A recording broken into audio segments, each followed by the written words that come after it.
Tēnā koutou, nau mai, haere mai. Hello everyone, welcome to the Walking the Shadowlands podcast.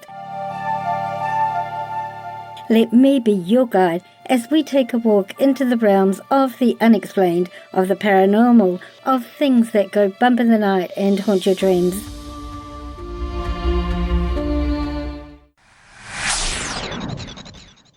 Your hosts? I'm Marianne. Thanks so much for joining me today, tonight, whatever time it is, wherever you're living in this beautiful world of ours. Sit back, relax. Let me be your guide as we walk into the Shadowlands together and see what awaits us there.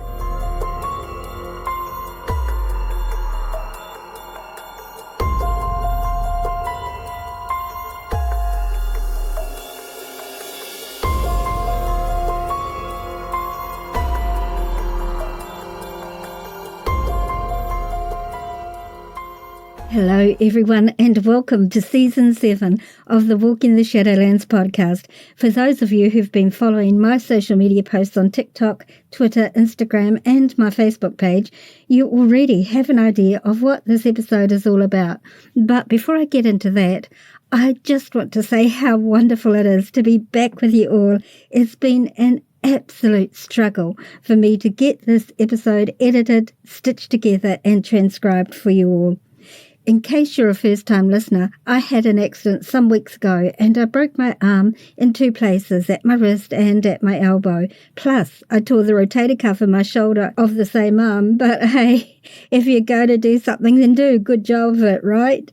So it's taken me around 6 weeks to edit this episode for you all. Typing with one hand and editing audio is tricky. But here we finally are. So thank you all for your patience and kind wishes. I'm doing fine now and beginning to type with two hands. I'm having physical therapy at my local hospital to regain flexion in that arm and doing really well. But that's enough of me.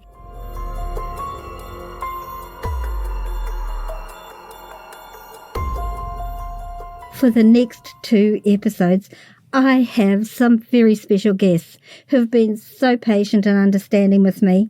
I actually interviewed them before Christmas, but due to all sorts of circumstances, not only my accident, I haven't been able to air their episodes until now. And it's in 2 parts because I interviewed all surviving members of this family except for one brother, and that really was all about timing and availability, not because he didn't want to talk. In this first episode, I talk with author and playwright Sean Paul Murphy, who was my initial contact because of his book Chapel Street, and the real-life haunting experiences that prompted the writing of his fictional account of them. It was he who suggested his family might be interested in also sharing their experiences as well, and that is how this 2-part episode came about. This family's experiences living in an actively haunted home were both in parts terrifying and tragic, as 2 family members died, perhaps as a result of what they experienced in the hauntings, compounded with other personal issues they were experiencing, a brother and a sister. And here is a trigger warning for some of you. During our conversations, we will talk about the suicides of Laura and Mark and how the family feels the hauntings and terrors they experienced in the house, at least in part, possibly led to their deaths. These experiences are so traumatizing to the family that all these years later, some of them are still dealing with the residual fear and trauma from the hauntings in the home. As I said previously, I spoke with all surviving family members, barring the other brother. However, because of the trauma and fear left behind, Sean's sister and her daughter agreed to talk with me and allowed me to use their words, but they themselves did not want to be in the show.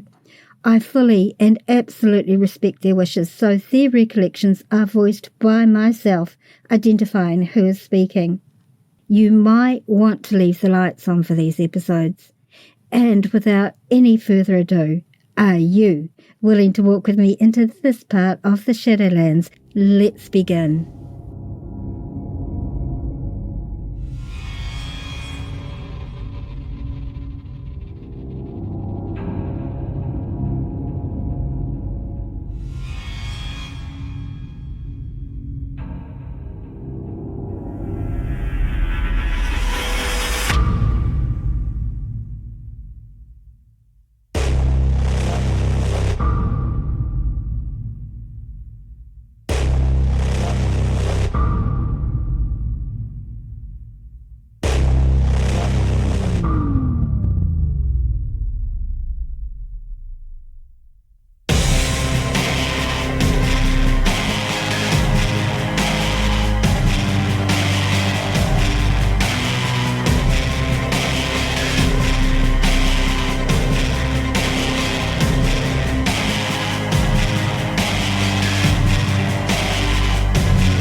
please tell my audience, particularly for those in the Southern Hemisphere where I live who may not have heard of you and what you do, a little bit about your background and how. Okay, well, my name is Sean Paul Murphy. I am a writer, an editor, and a producer. And I've written 14 produced feature films, mainly in the faith-based genre. I've written 2 books. The first was a memoir called The Promise, or The Pros and Cons of Talking with God, and which was published by Touchpoint Press in, I think, 2016, maybe, or I can't remember the year. And I recently put out a horror novel called Chapel Street, and that's the story of a young man battling a demonic entity that has driven members of his family to suicide for generations. And although the book is fictional, it was inspired by actual events that my family experienced. In fact, the book was actually inspired by my very mother. We moved into an actively, I hate to use the word haunted because that always says ghost, but we were probably in what was a demonically possessed house in 1974 when I was very young. And our family maintained ownership of the house until about 2016. And over that time, there was a lot of activity. And 2 of my siblings took their own lives. And other members of my family attempted and or had events that would have been misconstrued as suicide if they had played out to their conclusion. And about 2 years ago, I guess it was, my mother asked me if I thought that the entity in the house was responsible, at least in part, for the death of my sister Laurie and my brother Mark. And I wrote Chapel Street to sort of examine that question myself, because it's something, I think it's something I had always considered, and I think it's something that other people in the family had considered as well. So my mother inspired the book, and it's funny because our family never discussed the haunting, essentially, except for a very brief period when it was very active in the mid to late 80s. And we never discussed it for a couple reasons. Maybe you can ask me why later. But, after I wrote the rough draft of my book, I gave it to my surviving sister. I had 3 brothers and 2 sisters. And she read it. And she called me over and said she thought the book was a cartoon version of the actual events. And she didn't mean that in a derogatory way. What she meant was that it was our actual events, but highly exaggerated. At the end, the book is really exaggerated. Nothing like that really happened. But most of the stuff that happened in the book was based on something, and the people were based on real people. And that's when my sister, who never really wanted to discuss it, said we should start having family meetings to discuss the actual haunting because, we've been out of the house for 16 years, and it was about time that we actually discussed it. And I started doing a series of interviews with my siblings. I'm 23 blogs into it on my blog, SeanPaulMurphyville.blogspot.com. It's mainly interviews with people who had experienced a haunting. And it's really, the blogs are intended to be a 3-part series. The first part is about the history of the house, the actual haunting itself. The second part is going to deal with the deaths of my siblings. And the third part is going to be like analysis. And I'm hoping to get like some expert opinions, I'm hoping to get like religious people with experience in exorcism and demonic possession, hauntings, secular like paranormal investigators, to look at it and answer, was this entity responsible? And I know we didn't do the right things with it. Wouldn't you say that's true, Mother? I don't think, yeah. Correct. And it's sort of like, what? I don't think we were knowledgeable enough. I think at this point in time, it would have, had it happened now, I think we would have been more knowledgeable of what kind of help we could have sought. And we just were I guess, wasn't as popular back then or spoken about. Yeah, so essentially I'm trying to do is like a best case, best practices type of thing. It's like, if you find yourself in the same position we're in, don't do what we did. In fact, a number of people ask me, am I planning to write a book about the actual haunting? And I always say, I don't think I am, because I don't like how it ended. I like books with a happy ending. In the end, two of us are dead and we just ran away.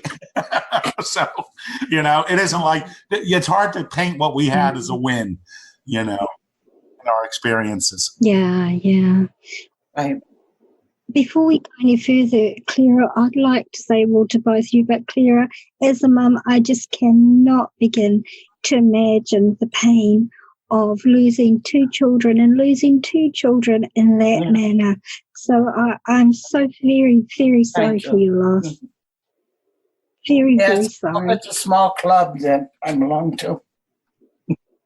Yeah, and I can see that pain is still there, and it's a pain that will never go away. I know. Yeah.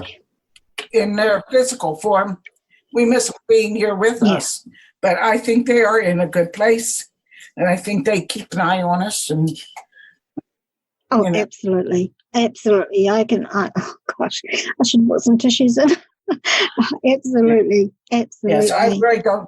Although I'm sad about it, I don't have a problem. Yeah. I totally understand. Yeah. So let's go back to when you first saw the house, Clara. When you first moved into this house, when you first saw this house, did you have any feelings about it? Because you're quite a sensitive woman and you do get strong intuitive feelings. Did it feel uncomfortable or out of place or anything like that? No, it was very dark inside. The outside of the house was absolutely beautiful. I remember I was very active in the church and in the school, and one of the women who was, I was like the lunch mother, Right. One of the other lunch mothers said, "Oh, there's a house." We had to move from the house that we were in. My mother and my stepfather owned that house, and they wanted to sell the house. So we were told we should, had to be out. So one of the women said to me, "Oh, there's a house on my street that the woman just died and they're going to sell the house." And when I saw the house, I was like, oh, it was just a beautiful house. It was unlike any other house in all that area. It was just gorgeous. It had big oak trees around it. It had a large front porch that went around on the side. It had it was just gorgeous. It had the oak trees down to one side, and it had a holly tree that was 4 stories tall on the other side. It had a lot of land. It was just a gorgeous house, and it was very dark inside. Though it was like there wasn't a lot. There was never a lot of light in it, especially on the first floor. It was always dark, but I did not have any bad feeling about it. I don't know. I guess I just wasn't sensitive to it. In fact, I've always loved that house. I even hated even with all that went on, I hated to leave it. The house itself, Yeah. So maybe, Clara, we could start to talk about the experiences in your house when you first got the house, because this really started with you, didn't it? Yes, it did. Actually, I don't know if it started with me. Wasn't it? No, I know. What I mean is my daughter Laura, the one who committed suicide, I remember right after we moved in there, she was out in the backyard, and the house in the back was almost 3 stories out of the ground. So the second story, there was the basement, the first story. The second story had a sun porch. And she came in and said there was a lady on the sun porch. And so I think I said, oh, that was probably the woman who passed away in the house before we got it. It was an estate sale. Her name was Mayford. I said, oh, that was probably Mrs. Mayford. And so I assumed that I've always had some psychic ability, let me say. And I've always believed in spirits and such. And so I just assumed that Mrs. Mayfield was there to check us out. After all, we were in her house. So I think she was probably the first one that mentioned it. And after that, there were little things, it fooled with us, but there were different things that would occur. And at first, you didn't really know what was happening because a lot of it was very subtle. And I remember my daughter, Jeannie, who at the time, how old was Jeannie, Sean? She was probably 9. Yeah, about 9 years old, I would guess, when she moved in. Jeannie. So when we moved into the house, I was 9 years old.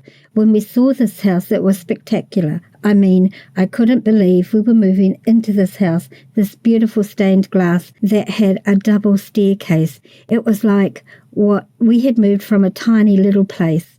And my sister and I, since at the old house we were in what was pretty much a closet, didn't even have a door on it. We got the big room, and it had like what we called the sun porch off of it. And it was really like super cool until, well, I guess from the beginning.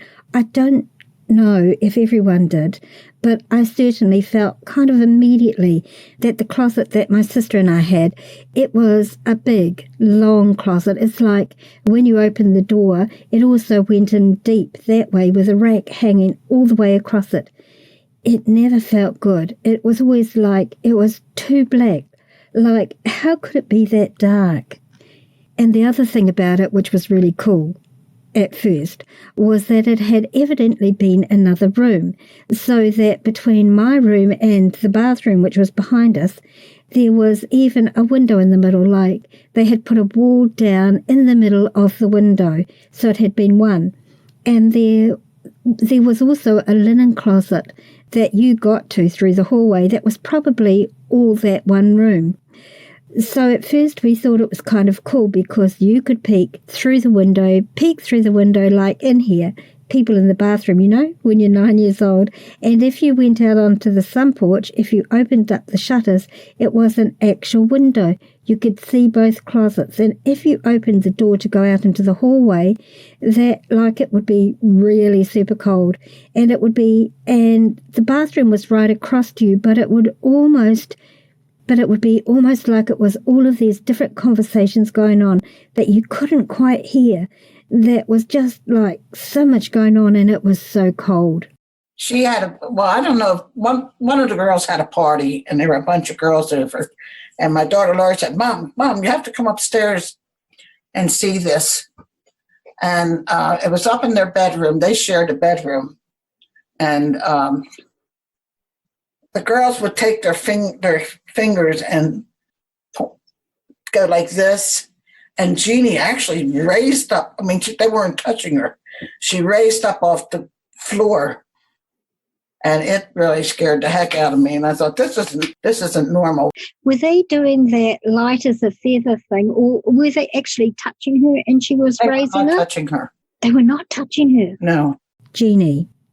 Then I kind of became a hit with the middle school set, because at all the pajama parties, I could do levitation. I could make things disappear. I sort of felt like, middle school girls with pajama parties, they're all having seances or looking in the mirror, and people would I don't know what they saw, but I'd be playing along and feeling my neck, feeling my groove here, and they were just they're screaming that they were seeing things in the mirror, like that kind of thing. They started as light as a feather, Right. but then apparently they weren't touching her. Wow. That must have been absolutely terrifying for you to see that. It was for me. Yeah. I said, don't ever do that again.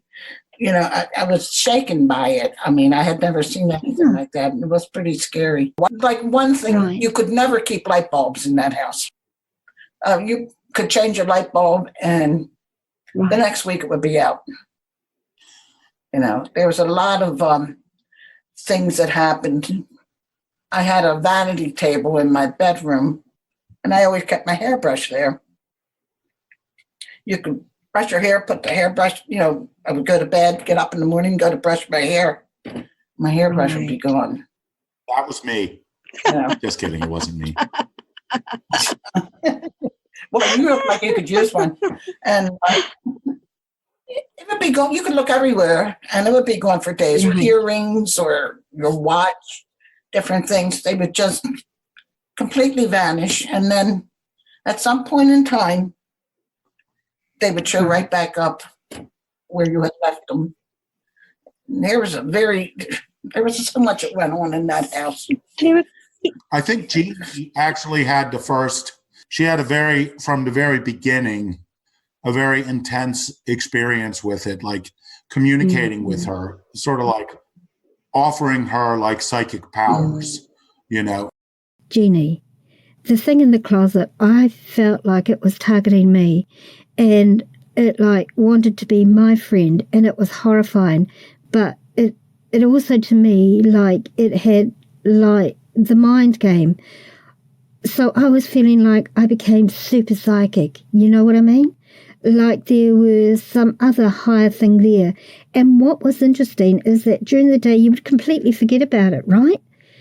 But then like at night when it was happening, and you'd be like, oh my God, yes, I remember this. How could I forget this?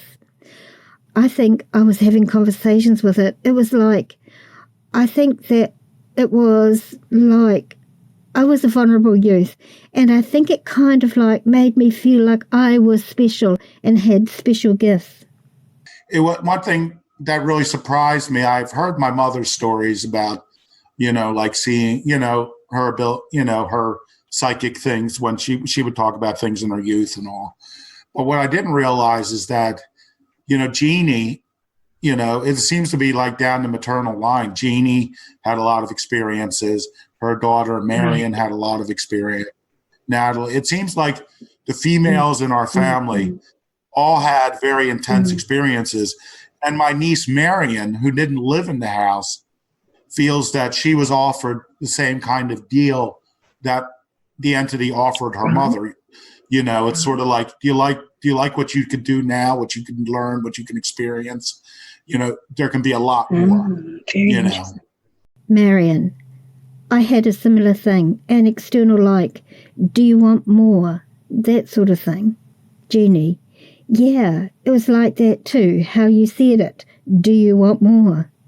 And, you know, so amongst the women, there was a lot of this kind of psychic activity.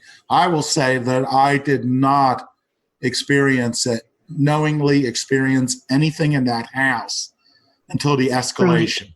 You know, and I say it's an escalation, but other people were experiencing things right from the beginning.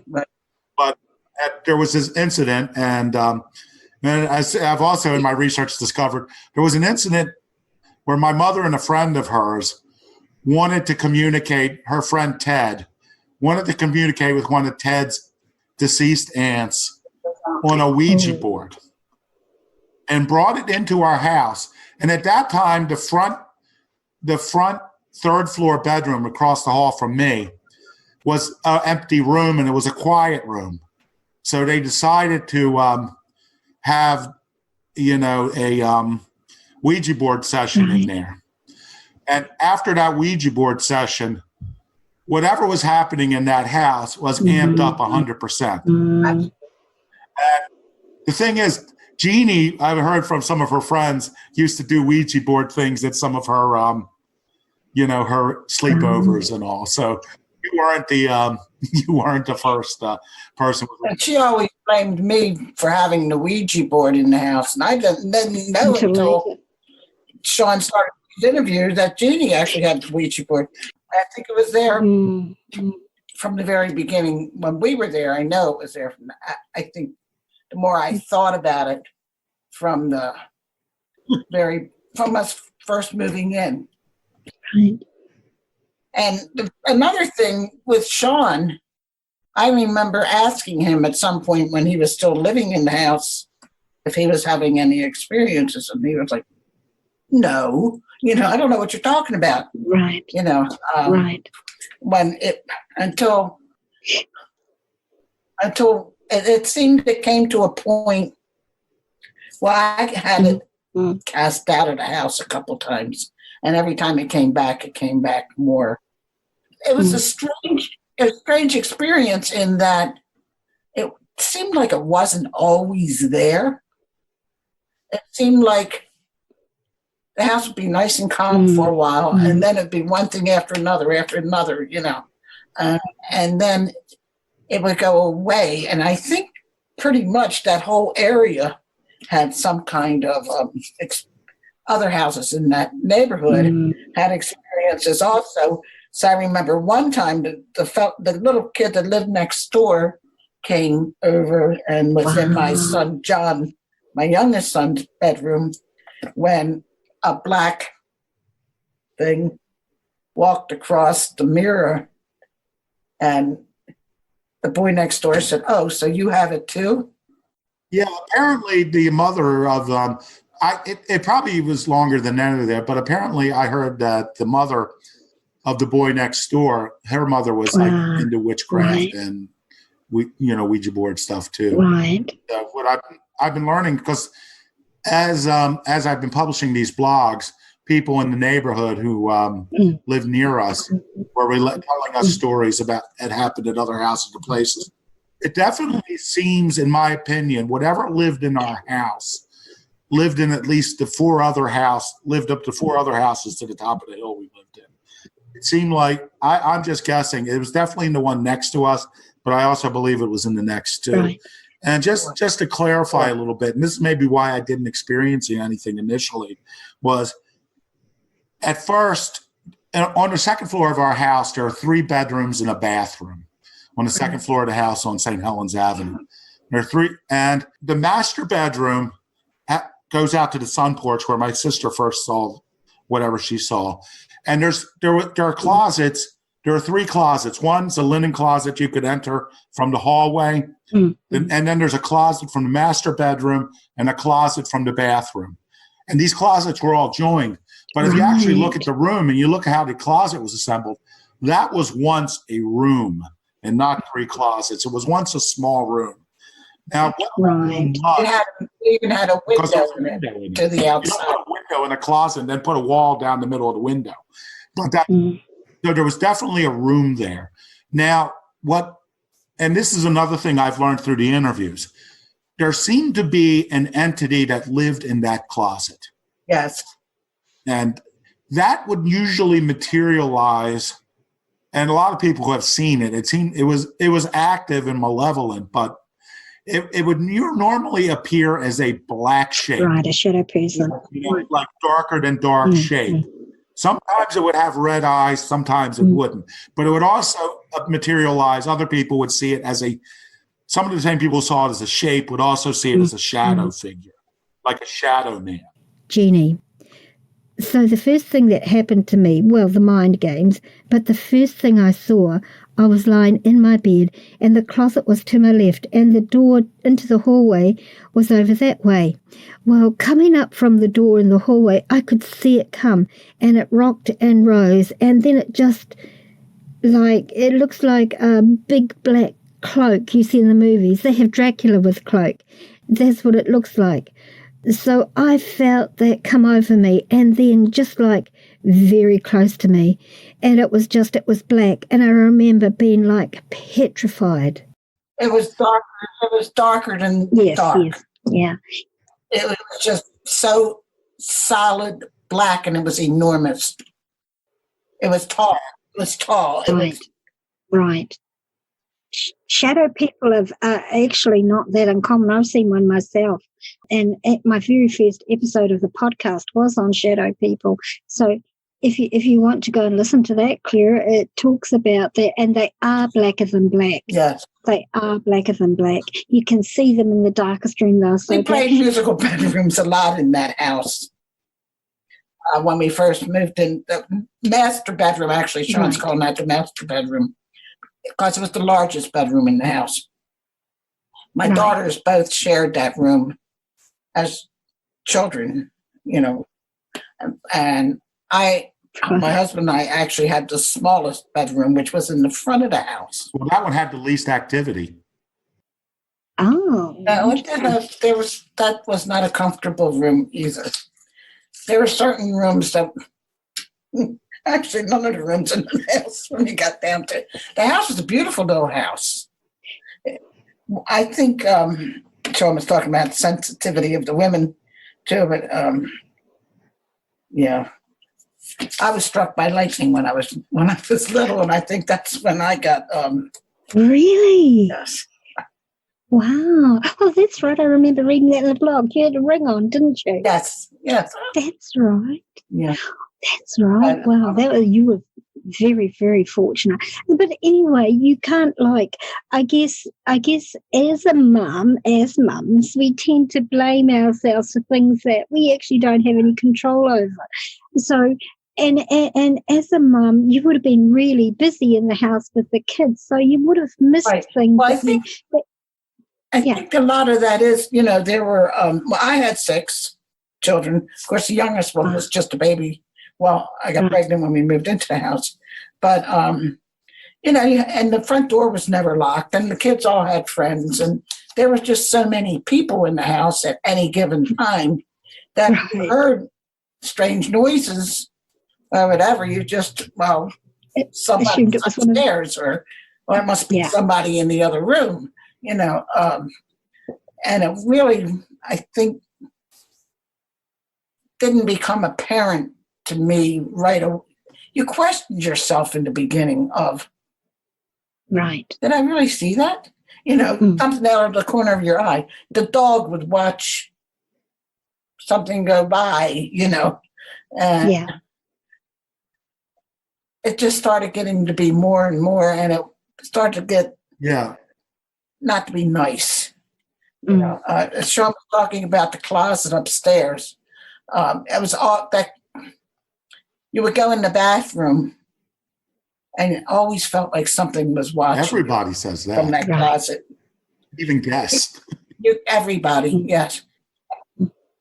You would be in there and the closet door would open.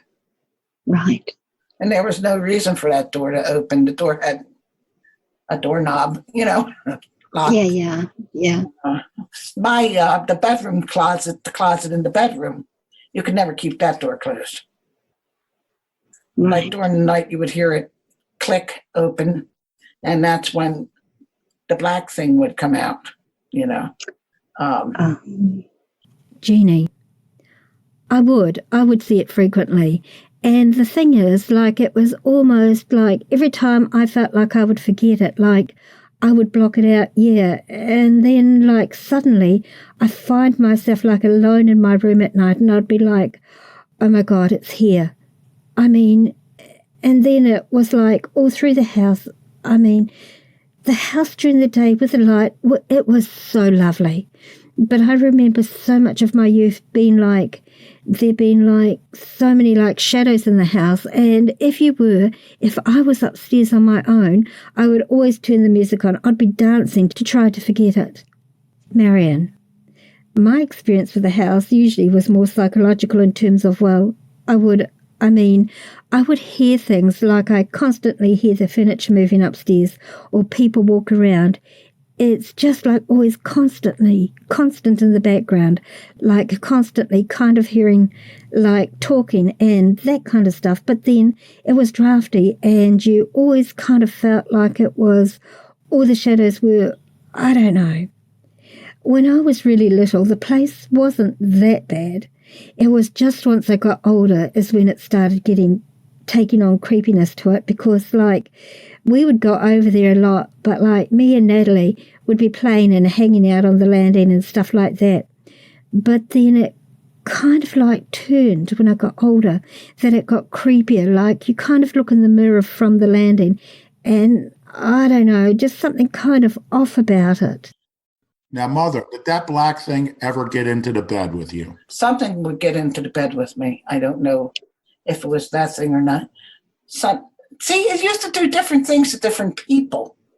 Right, of course. It shows the women, I think it became more physical with. Right. Than it did with a lot of them, than it did with the men. But you could be in bed and you would feel something.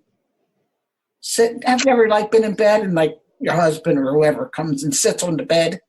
You feel that mattress move. Yes. That happened just about every night. Sometimes it would hold you down in the bed. You couldn't scream. You couldn't move. You were like paralyzed. Oh, And my son John experienced that. We discussed that, my son John and I. Of course, John at that time was a teenager. So, I mean, and he wasn't even born when we moved into that house. So, I mean, it was a long while between, before we actually started discussing stuff like that. Yeah, I do want to say that I tracked all the owners, everybody who lived in that house, and my brother John was the first infant in the house. The first family that lived there from 1915 to like 1927. When they moved in, they had an 11-year-old child. right.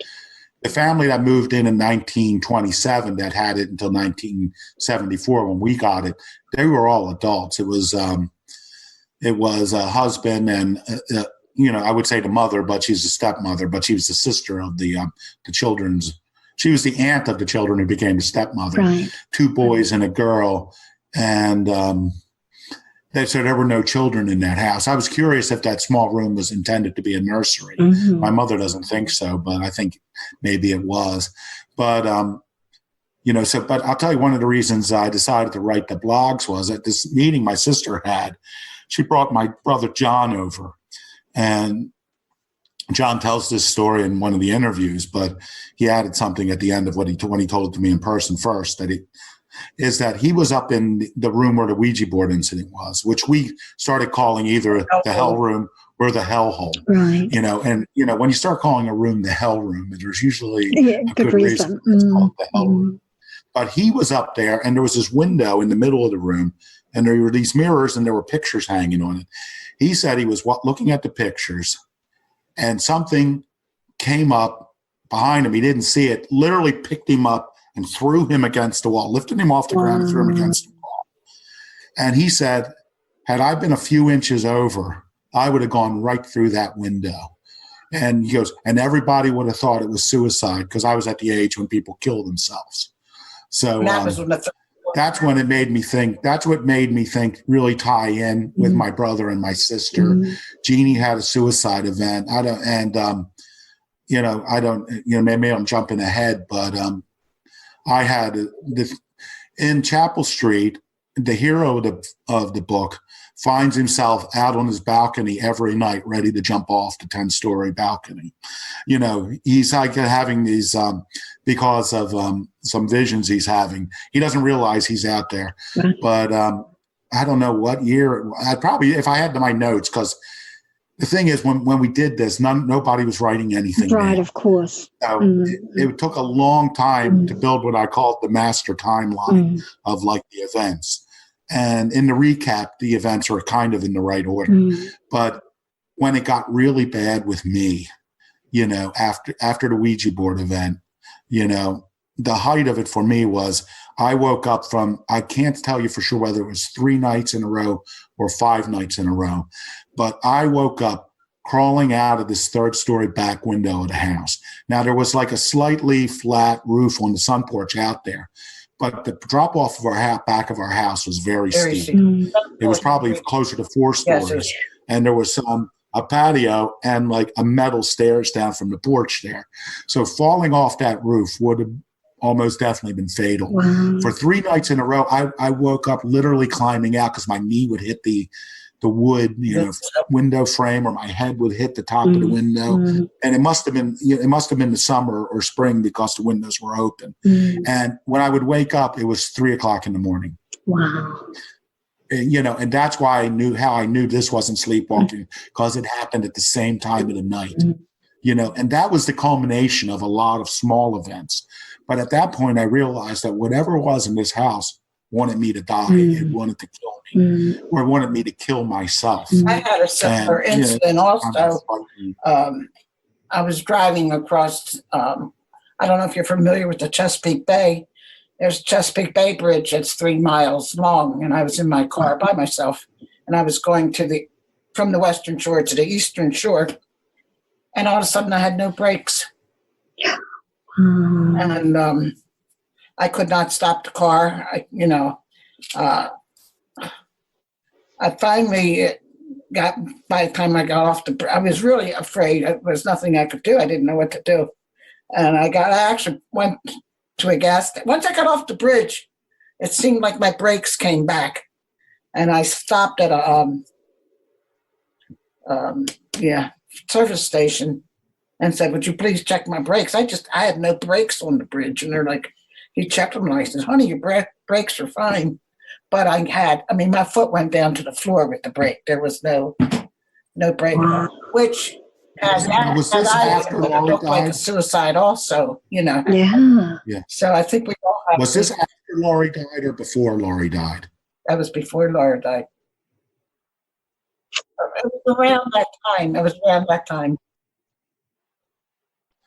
And this entity would follow. Mm-hmm. That was one of the reasons we didn't talk about it, because we felt if you talked about it You'd and attract people have had the experience, if they talked about it, it would show up. Right. That's one of the reasons why even after we left the house, we didn't talk about it. I think the scariest room in the house was indeed the hellhole. There were 2 closets up there that they were basically, one was like a crawl space. That was another place. You couldn't keep that door closed either. Doors in that house would not stay closed. And then there was a closet that it was short. Like I'm short. I'm 4'11". I could walk in it, but nobody else could. For a while, I had my sewing room up there, and it was very scary. For a while, even I slept up there. And briefly, very briefly, because some of the horrible things happened to me in that room. When my bed was there was the small closet. The closet that I could walk into was at the foot of my bed. Right. And this ball of fire came out of it. And it made a whoosh, whoosh, whoosh, whoosh. And it was a ball of fire, and it just kept going faster and faster, and it came right at me. Well, I ran out of there screaming. And then another night, it was a cat. It was this big black cat that was standing on me going like that. And Sean was sleeping in the other room, and I'm screaming.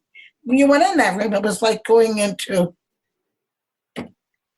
was like there was no sound penetrated it. Right. I was so bad. That. I had a pillow in my hand, clutching the pillow, running out of there. And I still had in my hand indentations from my fingernails because I was clutching my hand so bad. And I was like, "Sean, did you hear me scream?" He was like, "You were screaming?" Now, the entity in the house, I came into this, interviews with a certain perspective based on my theological understanding. And I decided to take the blinders off and just take everything as people are saying and not trying to put it in a box. But one thing I would have said when I lived there, that it was just one entity in the house. However, as a result of these interviews, it seemed like there were at least 2 distinct creatures in the house. The one was this one that normally took the form of the shadow person on the second floor. Right. And that was malevolent. But the other one that seemed to live in the stand-up closet on the 3rd floor in their hell room manifested itself in entirely different ways. Like this cat-like creature my mother saw, my sister saw that event, right near the beginning too. And that's why her and her husband left the house. They were there, they moved down to the 2nd floor for a little while, but they left because they saw a cat-like, creature with red eyes come out of that closet. Jeannie, yeah, I was 21 when my husband, Marion's father, and I were up then in the upper room in what we affectionately call the hellhole, the house, right? And we were sleeping in the bed, and we literally saw a black, leopard-like cat that had red eyes, and it came out of a closet and literally came up to us and I knew it wanted my baby, and we ran the hell out of it. The thing on the second floor never materialized in that way. So that's why it makes me think that there were at least two entities in the house, because the one upstairs, as malevolent as the one on the second floor was, the one on the third floor was vicious. Like, that's the one that picked my brother up and threw him against the wall. That's the one that was driving me out out of my window in the middle of the night, and my mother said earlier that sometimes it would seem like it would disappear. I'm not sure it ever did, but because what it seemed to, particularly at the height, it would bother one person a night. And you could usually tell who it was because they would be sleeping in the living room on the first floor, in the next morning, because they would be driven. It seemed content to drive you out of its bedroom. But rarely were there events that were witnessed by multiple people at the same time, because this thing seemed intent somehow on, I think, bringing like a spirit of darkness and depression on us, but also isolating us, because it seemed like it would attack one of us, and since no one else would ever hear it or see it, or like, is this just me? It was only because this thing happened, approached my sister, the cat-like creature on the third floor, that she finally came down and said, "There's something seriously wrong in this house. There is something in this house." Right. And she was pregnant at the time, and she didn't want to she didn't want to have a baby in the house, so she left. Jeannie, so I had that. I was very glad when I moved out, but I found that the psychic things continued very much. And now, actually, I'm pretty afraid of it. I associated with the evil thing that was in the house, and that's all I want to talk about. I had asked the priest about it, and he didn't really believe in it, so he kind of brushed me off. But there was another priest there, and he said, "You do not. It's not he said, "What you have is a demon." And he said, "I'm afraid to deal with it because of his age, and different questions, and whatever." He gave me reasons why he wouldn't, but he did tell me certain things that I could do, and I did them. Right. And it did leave it at one point. Actually, he left it several. Did someone invite it back in? And the last, I had gone to a psychic, and she told me what to do. She said, "You're sleeping on in the third floor." She said, I had crucifix in every room, over every doorway. But she told me to put this crucifix that when the light would shine through the window, it would shine onto the crucifix, to have the Bible there. But the salt to go around and pray, and told me what to say, and put salt in the corner and on the windowsills and all. And I did all that stuff. And it left. It was gone. Well, then a few days later, my son John had these two friends who practically lived at my house. I fed them, and we had so many people in and out of that house. But Joe and Jeff pretty much lived at my house. Their mother had something wrong with her, I don't know. And the parents were divorced, and they were living on top of a studio, karate studio. Anyway, they pretty much lived at my house. And the thing, I had gotten rid of it. And my son John was, I think, in his senior year of high school at the time. And I heard Jeff hollered up. He was outside, and he said, "Mrs. Murphy, is John home?" Now, I'm on the third floor, and I really can't see who's at the door, but I know his voice. I mean, he's been in my house for the last 5 years or whatever. But if I look out, what I see is the roof over top of the porch. I said, "He's not here right now, Jeff, but you can come in his room and wait for him." "Mrs. Murphy, is John home?" I said, "No, Jeff, he's not home, but you can come in his room and wait for him." "Mrs. Murphy, is John home?" I'm like, Jeff, come in and wait for him. And the door opened. I could hear him walking. I heard him walking up the steps to my son's room. I'm on the third floor. I heard him coming up to the third floor. There was a platform. He stopped at the third floor and he said, Clara. And I realized I had invited the demon back into my house. Oh, no. I went screaming out of there. I just got my car keys and I just left. I had invited it back in. It would do that with voices. It would take different people's voices, and it would. I remember after my daughter died, my granddaughter, her daughter, came to live with me, and I thought her father was going to also. And we were putting an addition on. Like we didn't have enough room. Anyway, I had gone to a sewing class, and I left a note for the fellows who were doing the work, construction work. Like I say, the door was always open anyway. I left a note saying, I'm not home. This is if you need to call me, this is where I'm at.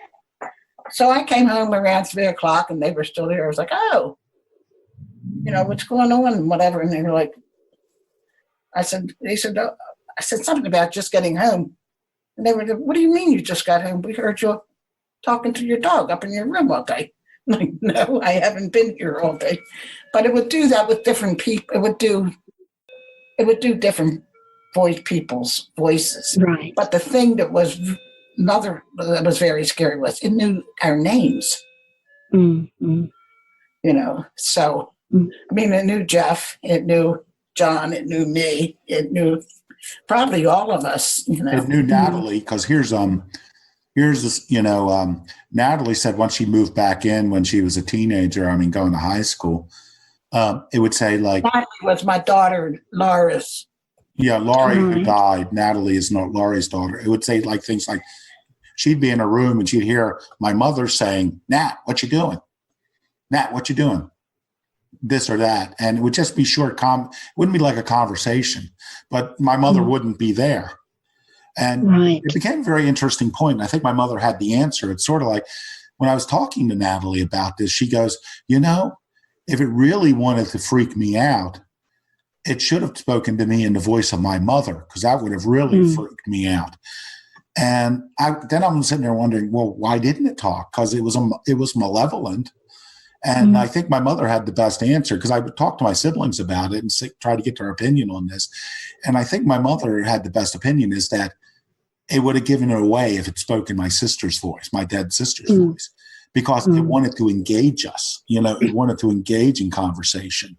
So it would do the voice of someone you knew could be there.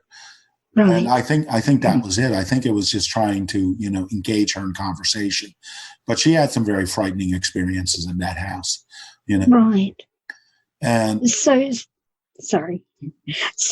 we've got this entity who started showing himself as a shadow form first initially, correct? After you had, things missing, noises, which you could dismiss as being the kids because there were so many. So he started showing as a shadow. He mimicked people's voices. He got physical with you. Yeah, Natalie said it would spoon with her in her bed. Yeah, yes, it did with me too. It did with me too. It probably did with all the women. I would say so. And perhaps no, it would feel it would actually spoon with you. My late brother, by the way, when I put out these blogs, I get contacted by people who knew my siblings, my late siblings. And somebody contacted me and said that my brother said he used to hear my mother talking up there and my grandma and his grandmother talking, saying things when they weren't there. My brother was having mental problems, but he said he could hear them. They would be saying how they were going to commit him, and my mother was not there, and she would know. I would never have said that anyway. Yeah, no, I couldn't imagine. So he was hearing voices too, but it could have been his psychosis. But if he was the only one who ever heard a voice there. And I know you were making a point, but I just want to jump on this voice thing. My father, who was always a skeptic, when we had our meetings about the house, he just looked at us like we were crazy. Right. But at the end of his life, he was very ill. and my niece was living there, and my mother was still there, and my youngest brother. And he would walk in the middle of the night. He was sick. He was essentially living on the first floor of the house. He would walk all the way up to the third floor in the middle of the night to the hell room and have conversations with something up there. And my niece would try to sneak up to hear if like something was answering him, but he always heard her on the creaky steps and would say, "Nah, what are you doing?" And so she never got to hear. But my father was a skeptic, and this was another one of these things in these interviews that I had never heard until I did these interviews, and I found that very disturbing. That he was doing. He used to that. talk to it in the living room also. If he had the doors closed, John says too. You could try and you could never understand what it would say. It would respond to him, but you couldn't understand what was being said. Also, another thing that it did, and it did it 2 times that I know of, may have done it more than that. My son John his bedroom was above our living room downstairs. And at one point, we were downstairs in the living room with John and his friend Joe, and I don't remember if your father was there or not. I think it was a football game on, and they were talking about football. And all of a sudden, it sounded like all the furniture upstairs moved. Mm-hmm. And then when they went up, you couldn't get into the bedroom at all. Pushed against the door. They had to climb out on the porch. They had to go out of the roof and climb in the window and move to get the furniture to get the door open. Wow. So you had 5 basic things, and you had it mimicking your voices. You saw it as a shadow figure. It played mind games with you all. It got physical with you all, and you got poltergeist activity. Yes. How did you cope? Oh, and one time, after we had the new kitchen put in, I went down to the grocery store, and I was going probably, a half hour, 45 minutes or whatever. I came home. It was an electric stove. Every burner on that stove was lit up as high, turned up as high as it would go. And that brand new, if you put your hand on next to the stove, the wood was so hot, it's amazing that it didn't burn. And there was a couple of times that it turned the stove on. One time I was up in my bedroom. I had worked for a while, and I got laid off or fired. I'm not sure. Anyway, I was given the opportunity to quit, which I did.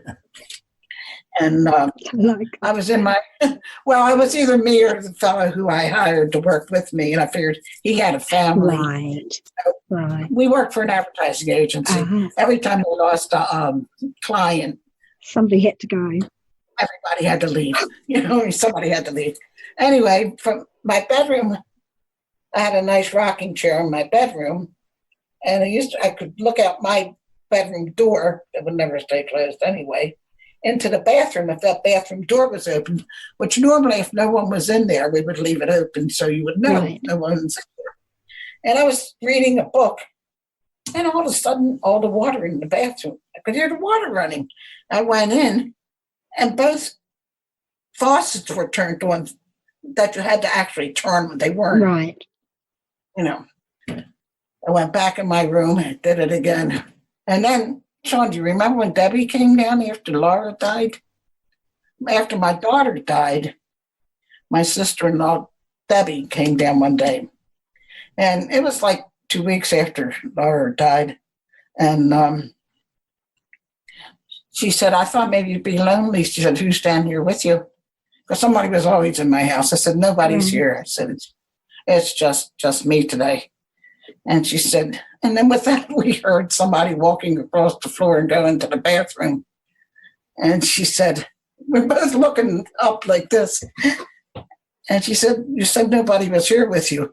I said, nobody is here with me. Do you want to go up and see who that is? She said, I think we should go shopping. I said, I do too. We just left. But there was no one in the house with me. But no matter what floor you were on, you could hear footsteps of you. I think you could hear me or hear us and understand what we were saying. Yes, absolutely. I can vouch for that completely. I was lucky. I was very religious, and I prayed and prayed, and God kept it out of my bedroom.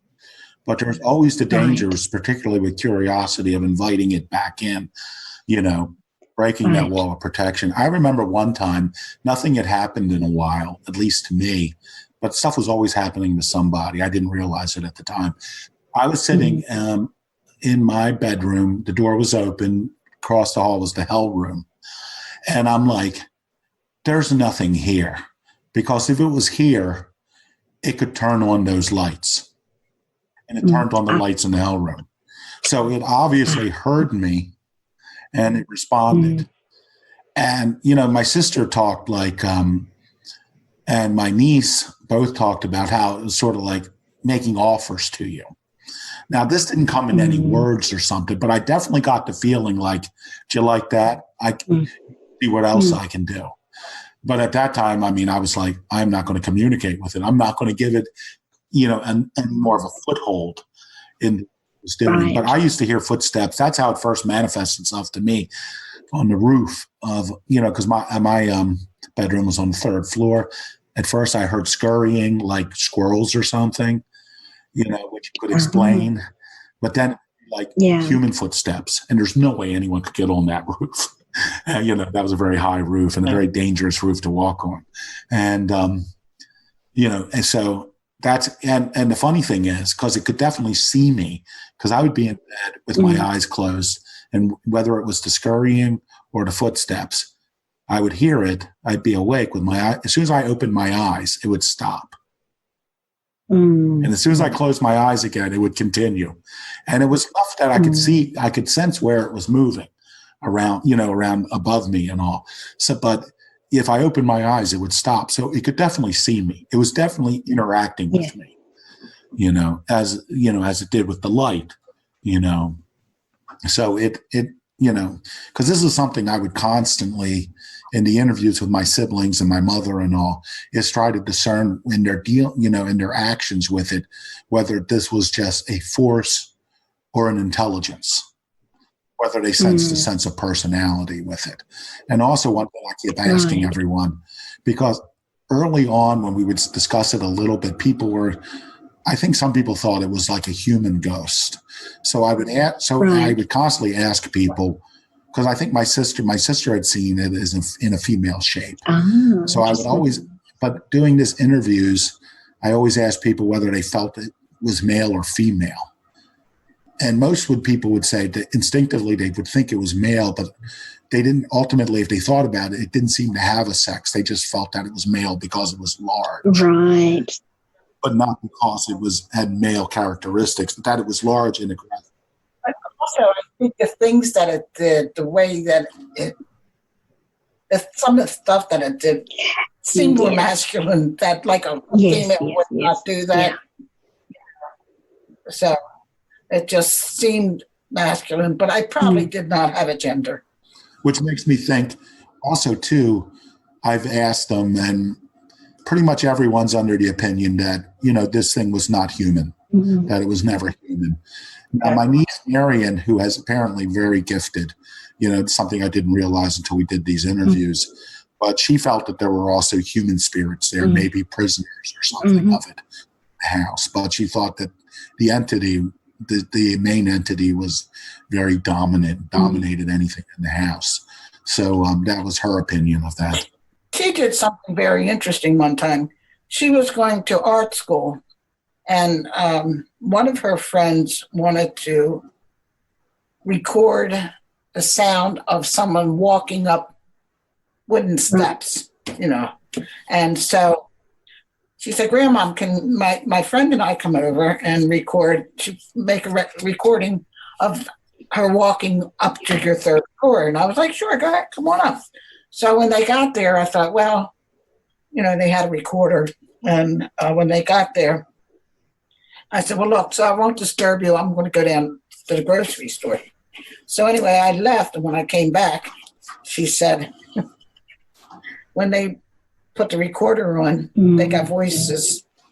Marion, yeah, I went to art school and my roommate wanted to do a sound project where she walked on wooden floors.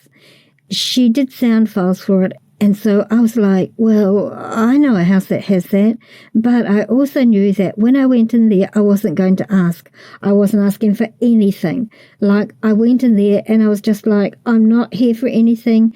I'm just here to get some sound files and go walk around. But so we were walking on the floor. She was recording it and you could hear, but then we could both hear this like shuffling kind of like sheets rustling around us.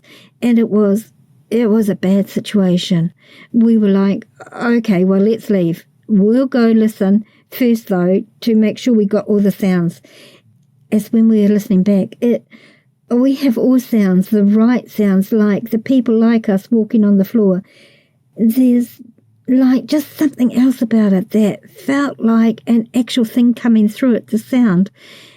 And it was just hard to describe because we both were looking at each other like, what? We turned it off. But there wasn't any other sound. It felt like it's really hard to describe. And my other niece, Natalie, did an EVP up in the hell room. She did that after Marion said.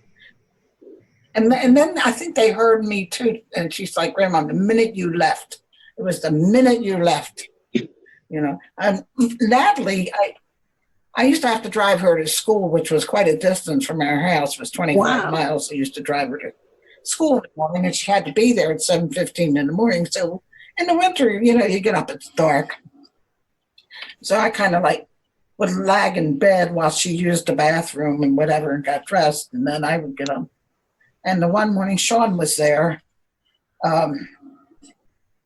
She was in the other bedroom. I was in the big bedroom. She was in what was my son John's bedroom at one time. And there was this banging on the door.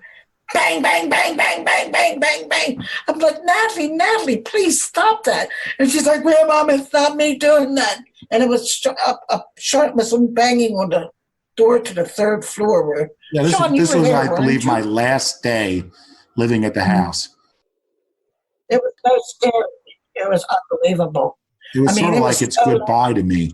But my brother John and other people will tell you there were these other terrifying experiences. These bangings were rare, that it was stuff that people experienced at once. After I had left, there was another big banging, and apparently it was banging on all of the doors on the second floor at one time. Wow. And my brother will tell you it was absolutely terrifying. Yeah. And Natalie was still there. And this was during the day. This was in the morning.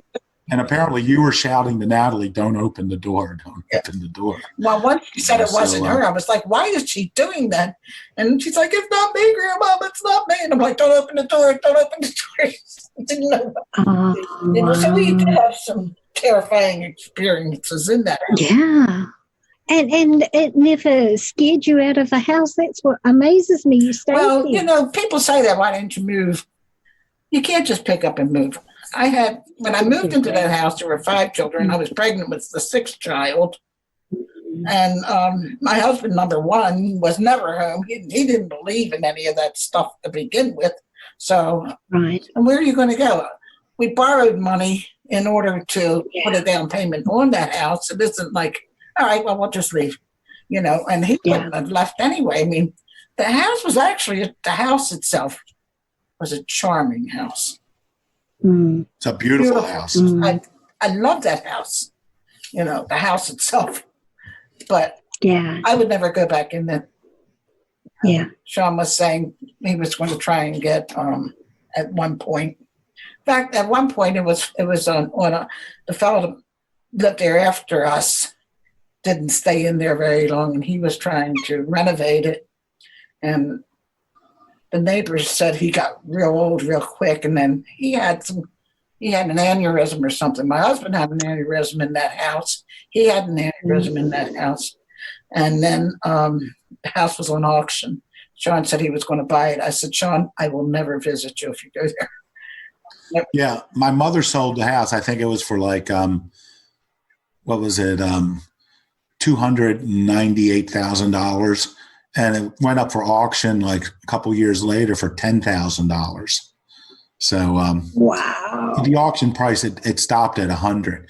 But the main remember I told you those closets on the second floor was the initial center of the haunting. I thought he had been renovating the house because the master bedroom, the walls were torn down to the slats, and also torn out were those closets between the master bedroom and the thing. Now, I thought he had just been renovating it and didn't finish, which would explain also why the price was so low on the master bedroom, and these closets were torn out. But from what I later discovered, talking to the neighbors who had, knew him, is that he tore those rooms had been renovated. He tore them down right before he left. He tore those walls down. Mm-hmm. So I don't know why. I've reached out. I've talked to that guy's daughter who said she's only been in that house twice. And, I don't think I've put anything on the blog yet. I haven't given up hope on actually speaking to them, but about what happened. But I will be talking to some other people who knew him on the record and talk about that, because that was really kind of disturbing to me.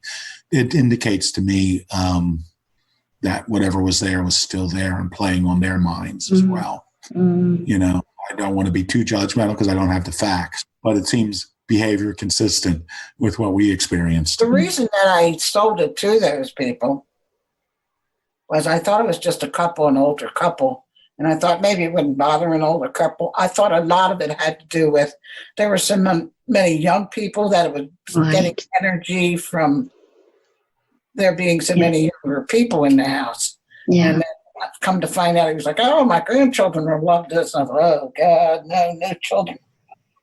Yeah, apparently the grandchildren. I went through the realtor and said to her, do I have to say this house is haunted? She said, not unless they ask. And every house I looked at after that, I asked, when I went into a house, is this house haunted? Do you have any problems with ghosts? Although that was not a ghost. It was not a ghost. That was not. And I will say that when the house went up for auction, I went, I was one of many people looking at the house before the auction. And I would tell people that I was a previous resident. They would ask me about it. And I would tell them all that this house is haunted. And they would all be like, oh, that's cool. And I'm like, no, it's not cool. This is dangerously haunted. I used to say it's not Casper the Friendly Ghost in there. Yeah. Yeah, it was not Casper the Friendly Ghost. And I don't think I know who lives there now. And I don't know him personally, but, I know I have their information.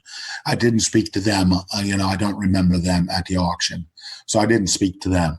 So I don't know. Wow. I'm certainly not going to reach out to them and ask them if they've had any experiences during the COVID lockdown. Oh, sure. And we were talking with some people who were interested in trying to contact them and do some sort of activity at the house to see if they would be willing to let, some investigators in. But once the investigators read the interviews, they were like, we don't necessarily want to go in there unless we go in with like religious people. And also they were afraid that whatever was in the house, if it wasn't active, they didn't want to trigger it while another family was living. Absolutely.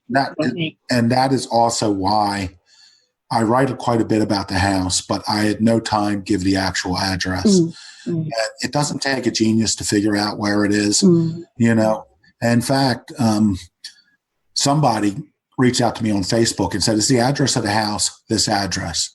And it was somebody I didn't know. And I'm like, how did you figure it out? He goes, well, you gave enough. I knew the neighborhood, and I went on Google Maps and I went up and down every street until I saw the house because I had pictures of the house. So they had found it that way.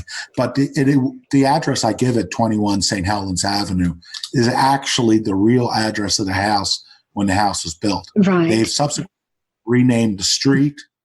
I don't know when, sometime before 1927 when it sold the second time. Right. And they changed the numerical numbers. This Baltimore City has a sort of a pattern with how they number streets and where they are. And so they changed the number, they changed the address. But, we have not talked to the current owners. I know people who know them now. I've asked around, but I know people who know them, and I don't know if I will be talking to, because there is that danger but the more I've been talking to people, the more it seems to me that we didn't trigger it. No. When we went into the family, we didn't trigger this thing. No. And I think it was messing with the people after us. So my assumption is it's messing with the people that are there now. But whether there was definitely an escalation in our house after contact, after the Ouija board. That Ouija board. Absolutely. And I actually suspect that when you use the Ouija board, it actually brought other spirits through as well. Yes, and we had prayed. That's my guess. We had prayed prior to that no other spirits come through and all that stuff, but it didn't seem like it mattered very much. But I want to say, too, the fellow that bought the house after us, it was he and his wife. They worked in Washington. She worked in Washington, D.C., and I believe he was in the process of retiring. I believe he had worked there also. I know she didn't live there very long and moved to Florida. Whether they separated, I don't know. I think they're still together. Yeah. Well, is he still alive? Yes, they're both still alive. Okay. But I know she did not. They're very private. I can't get through to them. But I did talk to their daughter. She's read the blogs. Okay. At least the first 6 or 7 of them. It messed with your mind. Oh, definitely. And the way that it did it, as we've been saying, was that although there were 6 people, there were 8 of us in that house, it seemed like it was, each one of us had our own special little thing with it that week. You didn't want to talk about it. Well, number one, is it just me? Am I making this up? Is it in my mind? Because I think too, I always said it wanted my soul. Is what I always felt. It wanted my soul. Right. And so you just don't go to your kids and say, "Hey, there's something here that wants your soul." It's one of the nieces. I can't remember which one said that's what she felt too. That it wanted her soul. Wow. One of them too. So you guys were constantly living under a state of oppression and terror, actually. Definitely oppression, not always terror. Terror would be periodic. Right. But oppression was always there. I don't think I ever got a good night's sleep. It was a rare thing to get a good night's sleep. Yeah. Because it was like the witching hour, too. It would always wake you. Of course. And that's when things would get more active, yes. Yeah, absolutely. So, Sean, I'm a bit hesitant to ask about your sister and brother because I know it's such a traumatic thing. And I understand if you don't want to talk about it. No, I'll talk about anything. Okay. And Clara, I'm not trying to sensationalize this. I want to understand what events led up to their suicide and why do you think that it was the entity that caused it? Well, let me jump in. Neither of them died in the house. Right. My sister died at her house, which was probably about a mile away or a little less than a mile away. My brother died and she shot herself in the basement of her house. And my brother died in Michigan, in Flint, Michigan.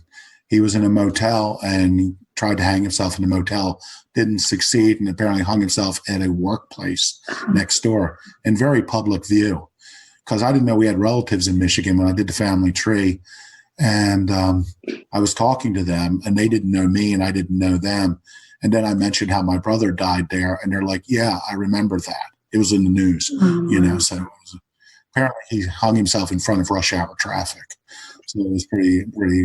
And I was like, "I'm going to do the research on the deaths," but it's like I don't want to read. I don't want to get the police report. I want to interrupt Sean too with Laura's death. My uncle, we called him Uncle Buzzy. He was in Second World War. And he took a Luger off of a German soldier that he killed. And at one point after he died, his brother, they were two bachelor brothers, said to my daughter's husband, "Here, take this gun, or do you want this gun?"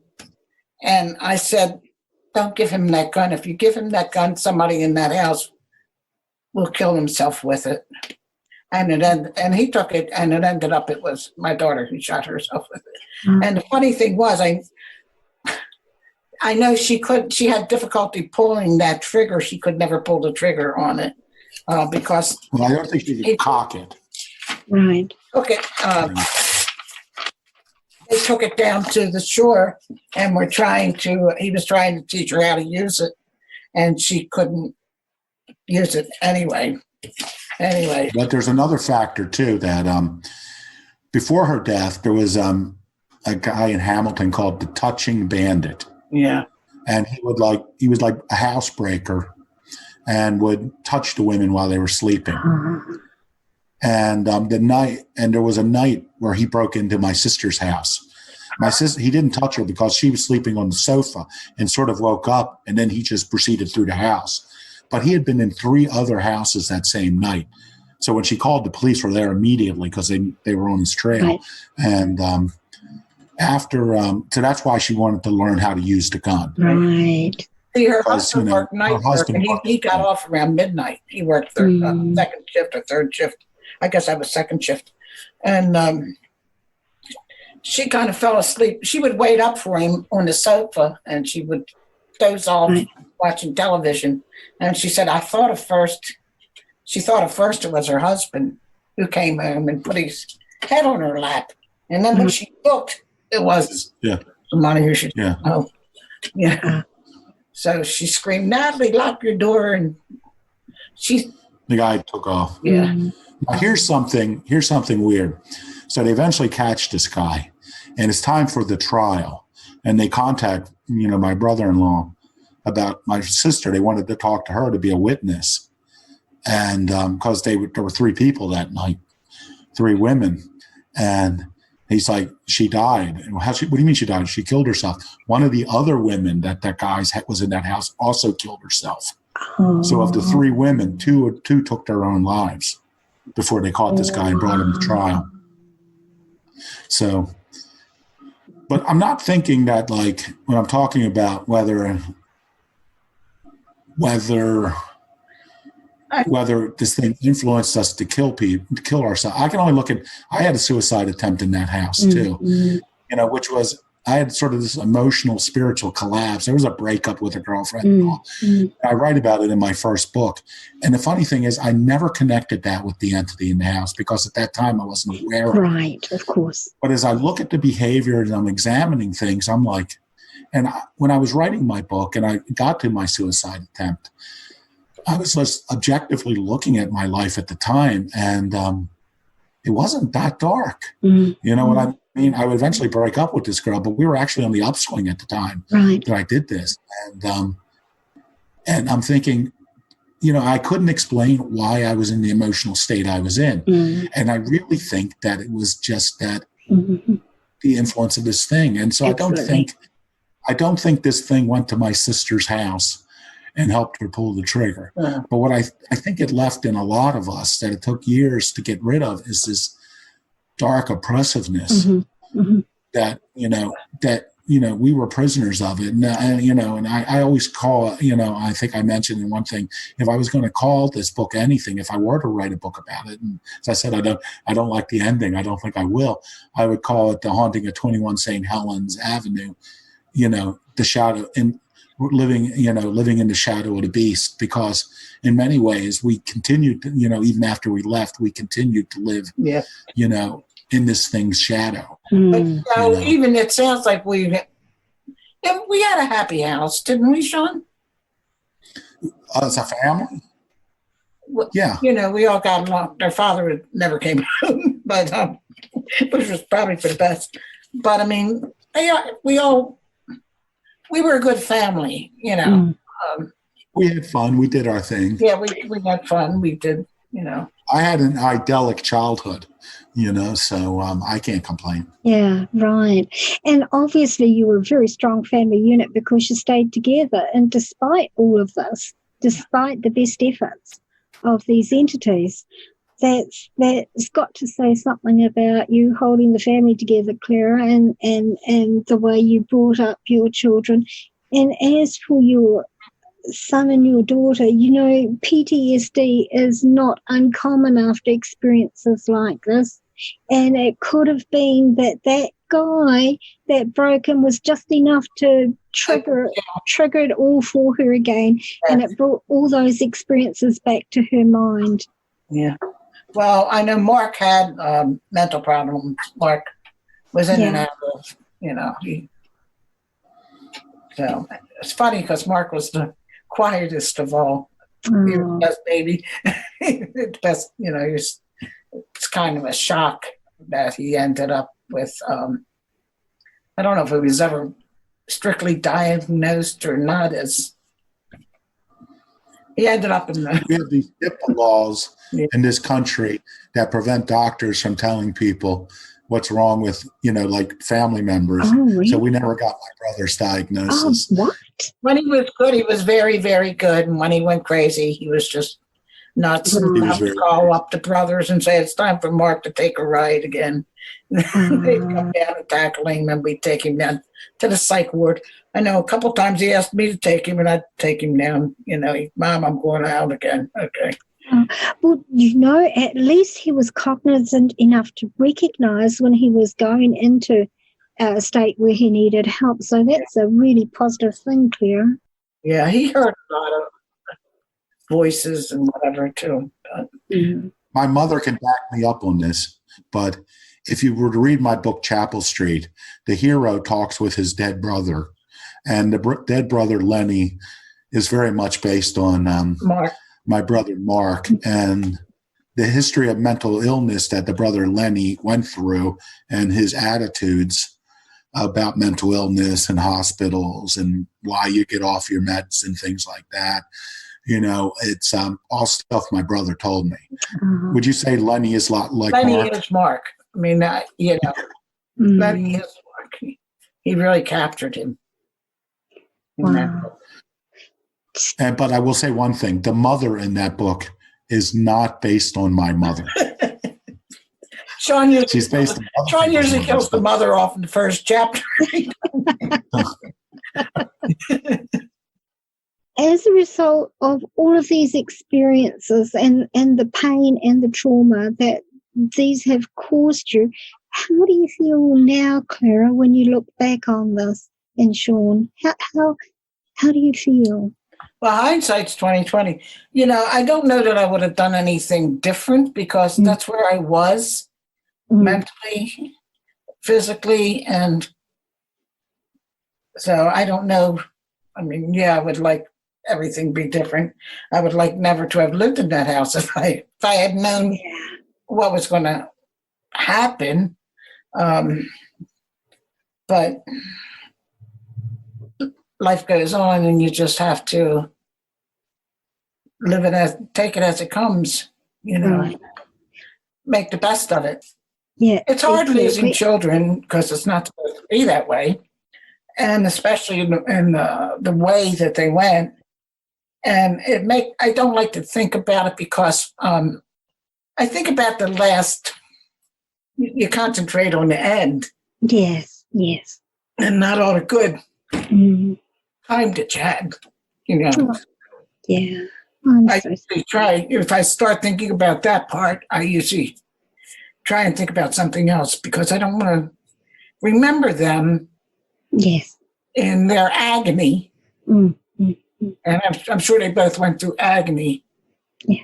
And that's not the way that they lived. And that's not the way I want to remember them. So. And that's not how they would want you to remember them either. I can tell you that. I also wonder what would happen if they, I can see these shows where these people come back from the dead. I don't know. I really do. I really think that was their time to go. And I think it was to teach a lesson. My granddaughter grew up a different life than she would have had that her mother lived. And she's a very strong person, Mm. Mentally. Don't you think so, Sean? Yes, and she's got 2 kids. She's very happy. Yeah, and she's doing her well. nursing training. How wonderful is that? How wonderful is that? Yeah. Yeah, so I mean, it obviously had an effect. If you look at my book, you'll see I feel guilt. Laurie was like a shock. It was a shot in the dark when she did. It was a total surprise. Yeah.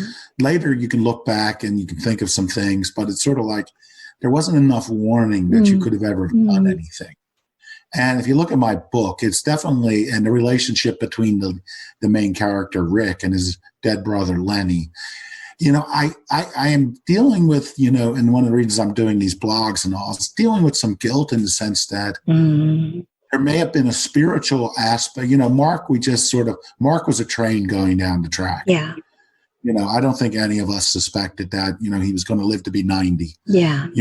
Because when he was going mad, he was going mad.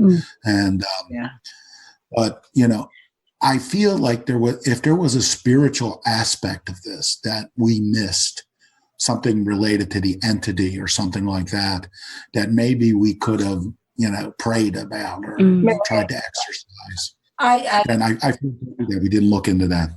I've told this to Sean before, but before my daughter died, I was taking a shower one day. Twice I have seen my guardian angel, spirit guide, whatever you want to refer to it as. And it always comes to me before people die. Right. That are very close to me. Right. I was my grandmother, who pretty much raised me. And I was taking a shower, and this was a month or so before my daughter died. And I did not see it, but it said to me, and I know its voice. Right. And it said to me,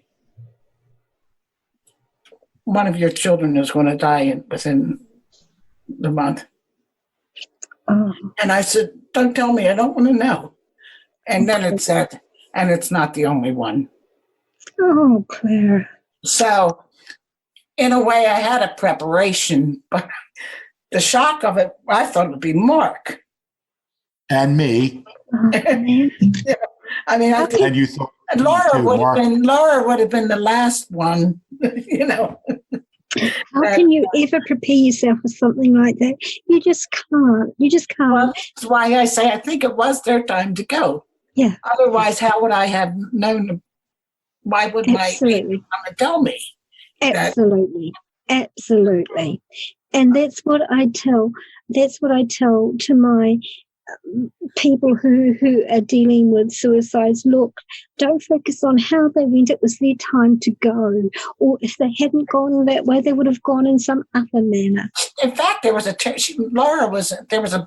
bad ice storm right before she died, a horrible ice storm.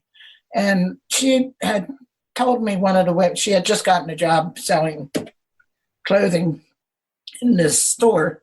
And she saw the other girl who had started stealing. Right. She said, I tell the boss, I said, yes, I think you should. And she did. And the cops came, and Laura left and was driving, and it was this ice on the road. And her car went. I think maybe even that was a suicide attempt, Sean. Do you think so? And I think that was went off the beltway and went up into this tree and got stuck in this tree. The car was like all bent up and all. And it should have been a fatal accident. Yes, it wasn't. She should have died then. And then when she went home, her husband started ragging about, well, he didn't have car insurance and this and that because he had just taken the whatever insurance off of the car. And that's when she went down and shot herself. Oh. It was Valentine's Day. It was Valentine's Day. Oh, man. He bought her a dozen red roses, which ended up on her coffin. Oh, that's so sad. Oh, I'm so sorry. Oh, honestly, my heart just breaks. As a mum, I just... Well, we have lessons we have to learn. I mean... Preach. You're right. I think at some point, I'm a believer that, might not be my first time around in this game, and I believe that you say you will. I remember when I was growing up in Catholic schools, and the nuns would say, when someone had a serious problem, and they were led into this room, and there were all these different crosses on the wall, and you could choose one, and they ended up always picking the one that was my cross to bear. Is we all have crosses, and you have to deal with it, So I think I dealt with it well. It took me like 2 weeks. I stayed in bed, and then one morning I just said, "Are you going to get up and live, or are you just going to lay here and die?" And I decided I was going to get up and live. Good for you, Clara. Good for you. Yeah. That's really. Mark died. He was out in Flint, Michigan, and it was a hurricane here, so it took us a long time to get his body back and all that stuff. But Mark, we kind of Mark, like Sean say, he was a trained. We knew. Yeah. And sorry, it wasn't a shock. It was a shock, but at the same time, you kind of half expected it to happen, At least you did have that bit of preparation, so it mitigated the shock a little bit. And that was incredibly kind of your guide to come and tell you that.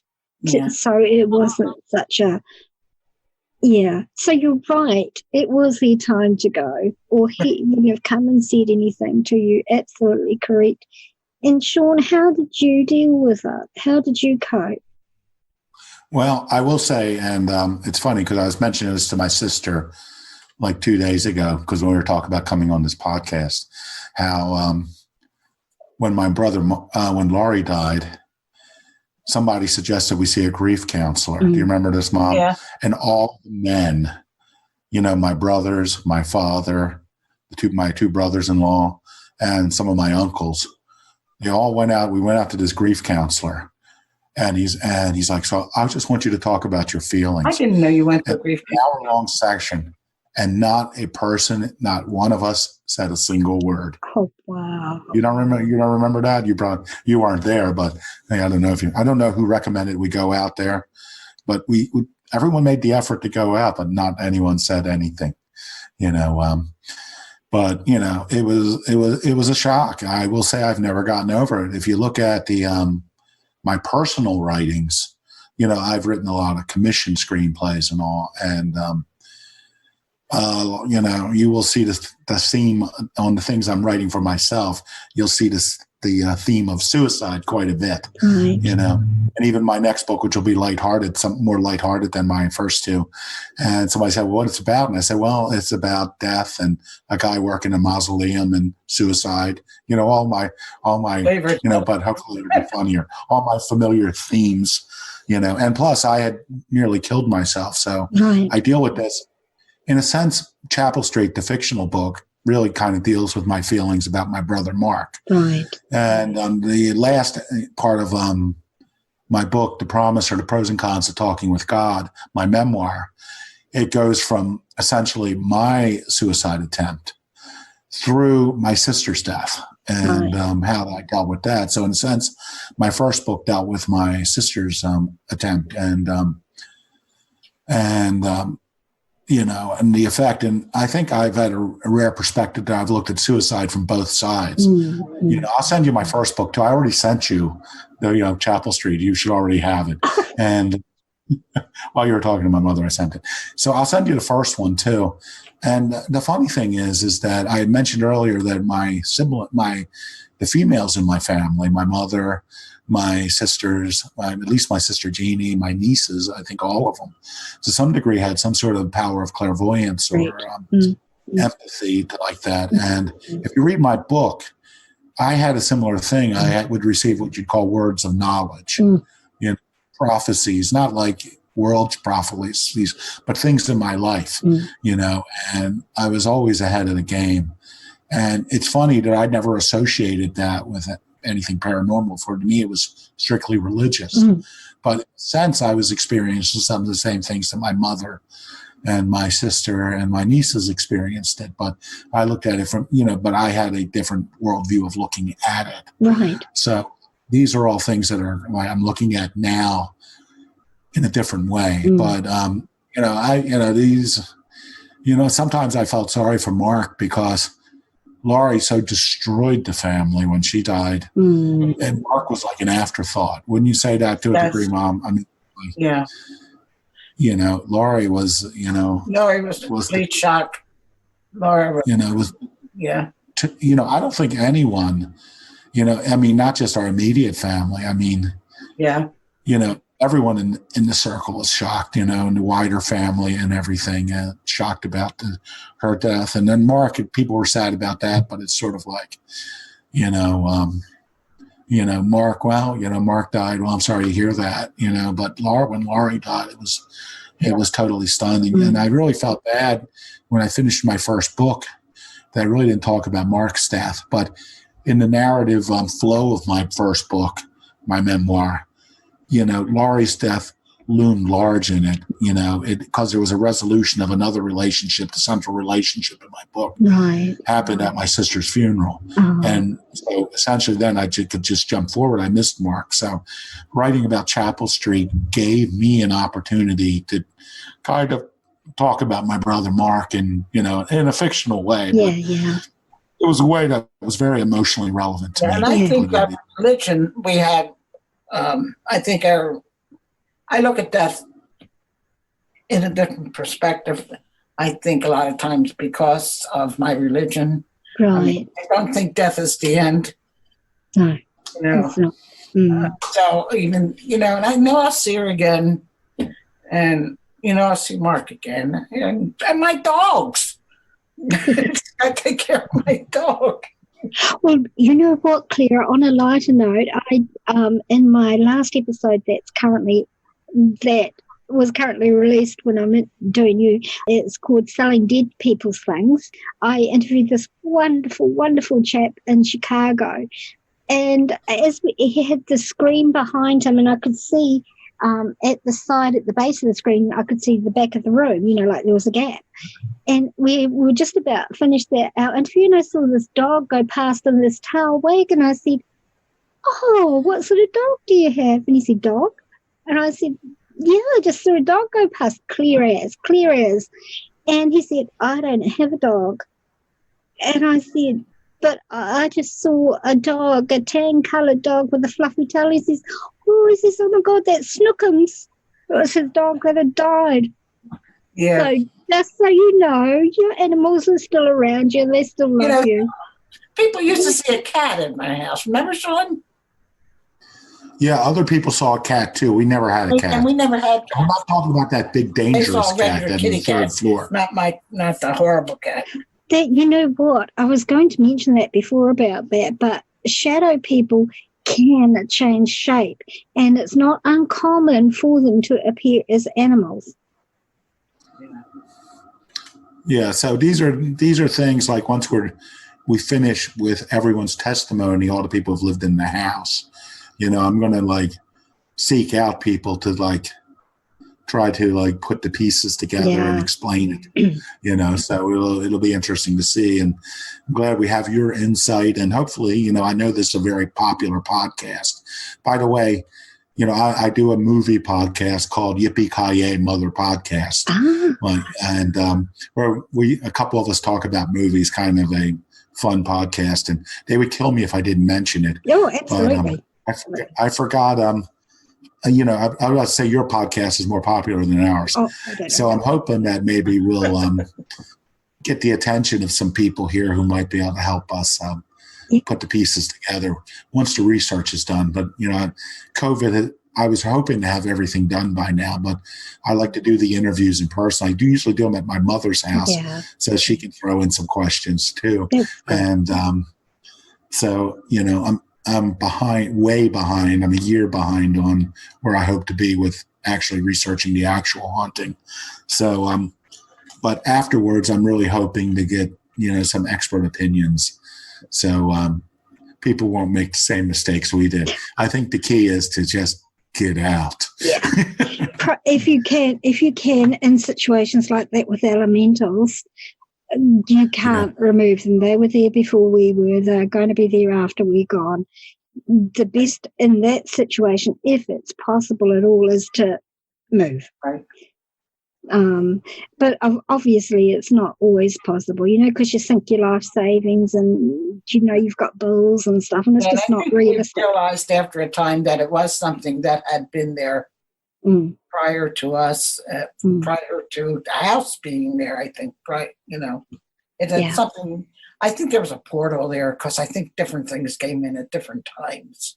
A lot of them, I bet, I'll bet your bottom dollars that when that Ouija board is played, that it was never closed. Yeah, probably not. Yeah. Other people have used the word portal describing, I think, other people I've interviewed saying that they felt this was a portal. That house was a portal. So. And having the Ouija board opens the portal even more. Yeah. So a lot of other things happened that off the top of our head, I just can't remember. And a lot of things happened to other people. Like if we were saying, some things happened to my son, John, that didn't happen to me. My brushes would disappear, but he would leave his room to go to the bathroom and come back and his papers would be scattered all over the floor or different things would, a lot of things happened, and the furniture moved around in his room. Yeah. People would hear the furniture move more than they would see it. Wow. I remember another incident that they talked about was John was living in the basement at that time. He sort of had my brother Mark built an apartment in the basement with a separate entrance. And at one time, only Natalie and my mother were living upstairs on the second floor. They heard the furniture moving on the first floor. And they went up to the stairs and were like, John, what are you doing? And John heard the first floor furniture moving from the basement. And he's like, I'm not doing anything. And they went down and nothing was moved. But it's like my nieces always say, and as I heard, it's like, no matter what floor you were on, you could always expect to hear footsteps, even if you're on the third floor, footsteps above you. There was always some sort of sense of, not always, but it was not uncommon to hear movement of certain sorts. People said they heard the furniture moving in my bed. When I left that third floor rear bedroom, nobody else lived in that room. And my nieces said they used to hear the furniture moving in there when there was no furniture in that room. Wow. So I get the feeling, Sean, that this project of yours actually is going to go on for a fair while. Collating, I kind of feel like when the time is right, it's going to snowball a little bit. And you'll get not only people from your home, but people from around your home who've had experiences in their places around your home, that they'll contact you as well. So I actually feel that you're creating a bit of a monster here for yourself. It's going to get quite big. And have you written a screenplay yet? Well, I have a screenplay for Chapel Street. There's already been some interest in the movie version of it. I really can't talk about it now, but there's interest in it. But, nothing's going to happen now. I have another film in pre-production where apparently the money's in place. But with COVID, nothing's happening. Yeah. It's sort of like, I'm actually writing a blog about writing a query letter for the Chapel Street movie because it's like, there are people interested, so I'm not really, thinking of actively querying it, but you always think about what to say. And there's no point sending it out now anyway, because I don't think for the next couple months, people aren't going to be really putting it out. There is stuff happening. There are people shooting movies and shooting TV shows, but there's so many restrictions that, Can you let my listeners know where they can reach you? Yes, the best way to reach me, you can reach me all over. I'm very active on social media. I am at Sean Paul Murphy on Twitter. I think that's also my handle. It's Sean, SEAN, Paul Murphy. That's also my Instagram, Twitter, my Instagram tag, and I'm also on Facebook. I'm strangely Sean Paul Murphy. I think there's only two Sean who use the full names on Facebook. I'm the fat one. And where else am I? Those are my main things: are Facebook, Instagram, and Twitter, and also, my blog. I have a blog called Sean Paul Murphyville, blog at .blogspot.com. But if you just type into Google Sean Paul Murphyville, you will get it. It's all things Sean Paul Murphy. Probably too much Sean Paul Murphy for most people. But and if you get there, you can look to the search engine for put in 21 St. Helens, and you'll get these stories about. I link to them a lot. Usually when I talk about Chapel Street, I'll say on the blog, I'll have the things underneath, read about the haunting that inspired the book, and I'll have the blogs, the links to the blogs about the actual haunting underneath of it. It's just been absolutely wonderful talking to you. I've really, really been quite moved by your stories, and I've enjoyed listening to your experiences. Thank you so very much for your time today. I've really loved having you, and thank you for being so brave and sharing your pain. Thank you. Thank you for having us. I really appreciate it.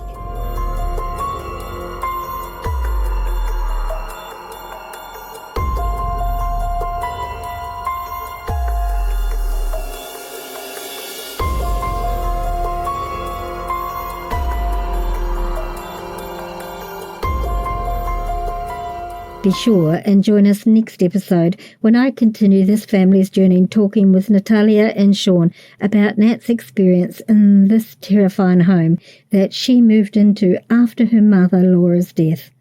And just a reminder, as I mentioned last season, these 2 episodes were recorded on my old iMac before it died on me, so there is discrepancy in parts of the audio with some parts of the episode that were recorded after the interviews were completed, and as I was stitching this episode together.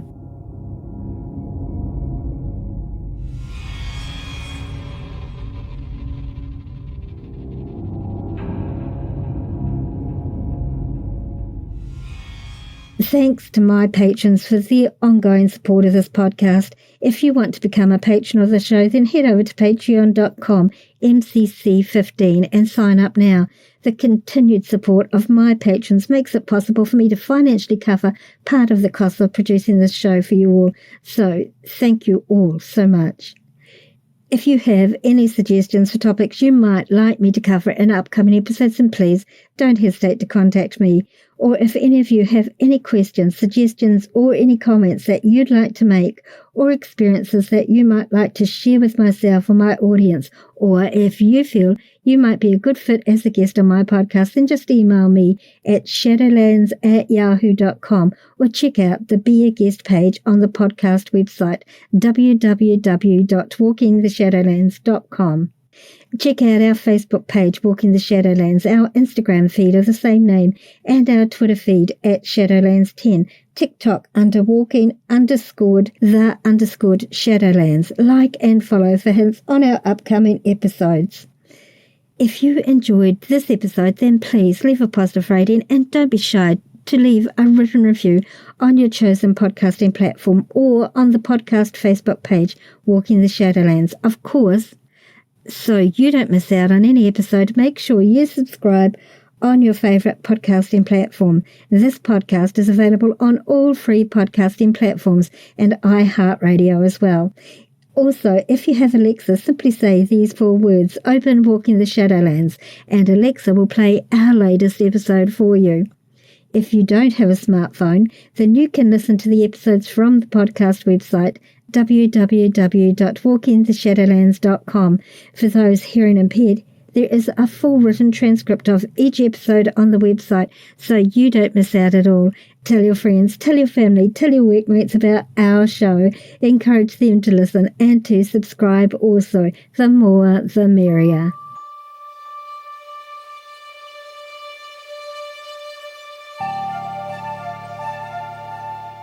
Thanks for listening to this episode. Ka kite ano, oia koi. I'll see you again.